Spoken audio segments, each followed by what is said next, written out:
Oh, hang on, there's more here. December the 13th, 1867, the Theatre Royal Hull, where I've actually gigged. Oh, there's another one.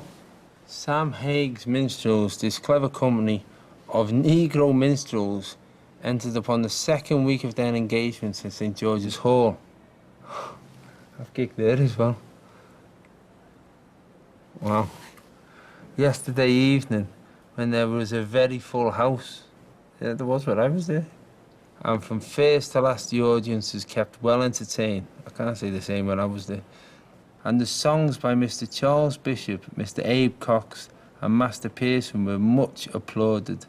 Mr. Sam Haig's minstrels are certainly deserving of a visit, being probably the best as well as the most numerous troupe to have been seen in Bradford. Blinking heck, Charlie.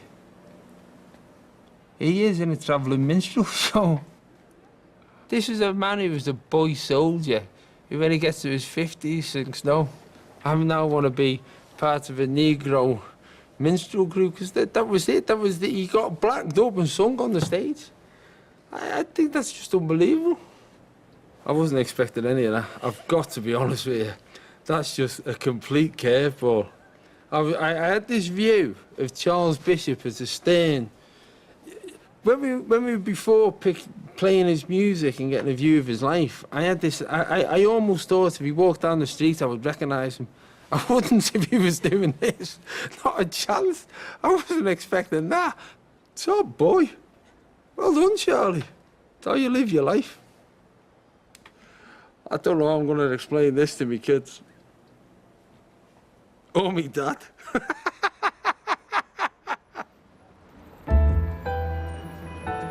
John is on his way to St George's Hall in Bradford, a theatre where he and his great-great-grandfather Charles Bishop have both performed.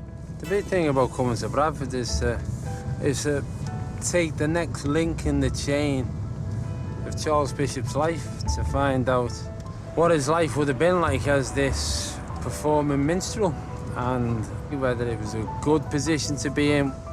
I'm looking forward to filling in those gaps, really, and just getting a better sense of him as a man. This Victorian theatre has changed very little since Charles Bishop appeared here in the 1870s. I've gigged here, and I've loved it. Every time I've come, it's just felt brilliant. It was one of the first big theatres when I kind of like made a breakthrough. And I remember coming off at the time saying to my tour manager, you're not going to beat that for a gig. To think that he was there performing is just mind-blowing. This is dressing room number 1 in St George's Hall in Bradford. So I've sat there at those seats prior to going on the stage and performing. And for all we know, Charles Bishop could have sat there as well, in exactly the same seats. The backstage may have changed. Dressing room 1 definitely would have been the same. But definitely to go from dressing room 1 to get on the stage, you walk straight out that way, which is, I think, where we should go. And follow definitely his footpath. Up here.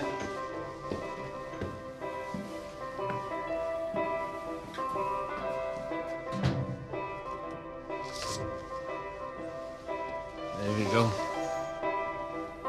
Look at that. John is meeting theatre historian Jim Davis. Nice to meet you. What a beautiful place. Staggering, isn't it?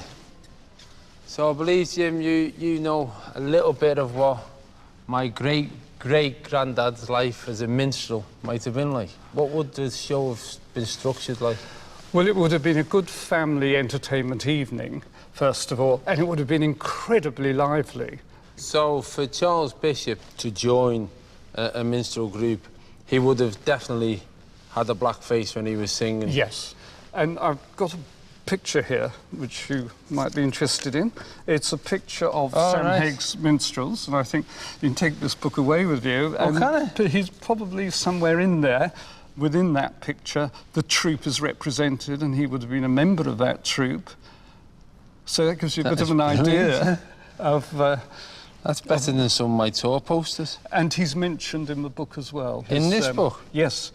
There we are. Ah, OK. in the year 1880. 1880.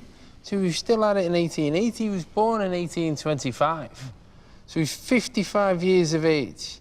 Charles Bishop, a powerful basso profundo. His favourite battle horse was the old song of Every Bullet Has Its Billet, who remained with the company for many years. So he was still with the company after 1880? Sounds like it. Would that have been a good career move? I think it probably was, actually, because people think of minstrels as being rather like musical performers, as itinerant performers.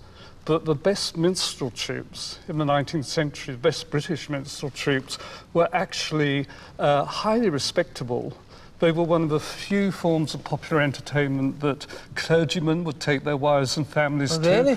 Children were taken to. The better minstrel acts were considered highly respectable, and there's no vulgarity, as there was in music hall, in their acts. So his performance at the higher end of society, would that have meant that he was getting well paid?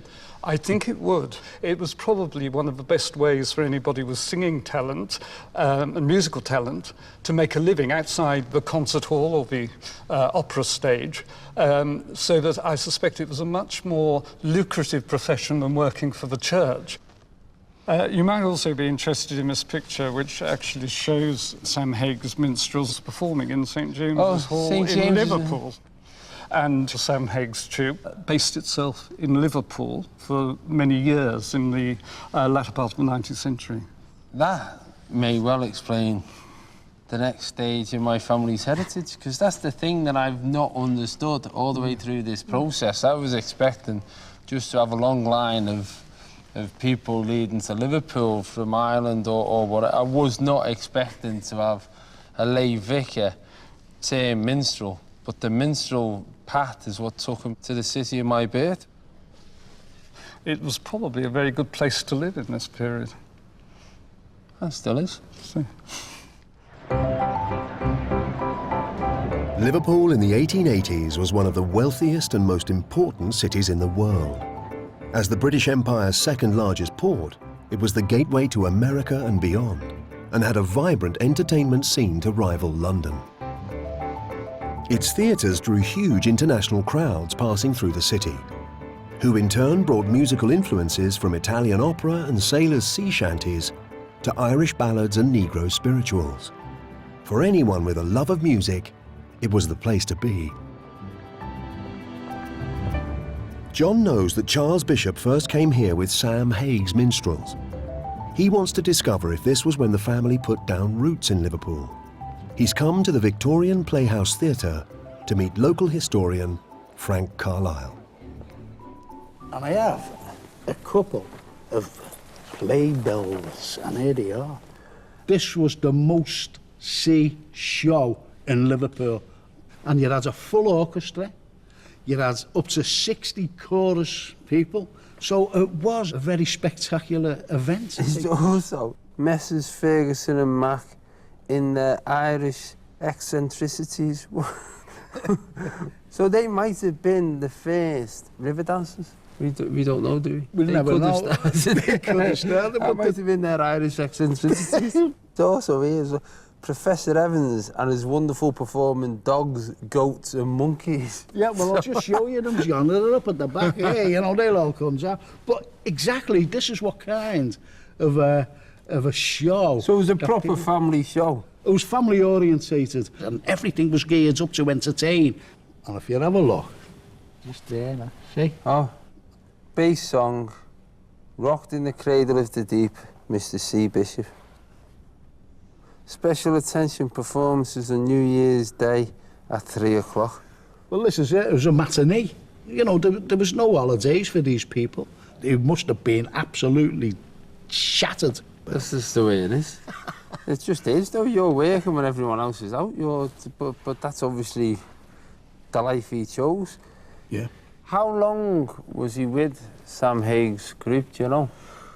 Well, he was under contract for 14 years. However, by 1882, he actually went to America to tour. Touring? Touring in America in 1882.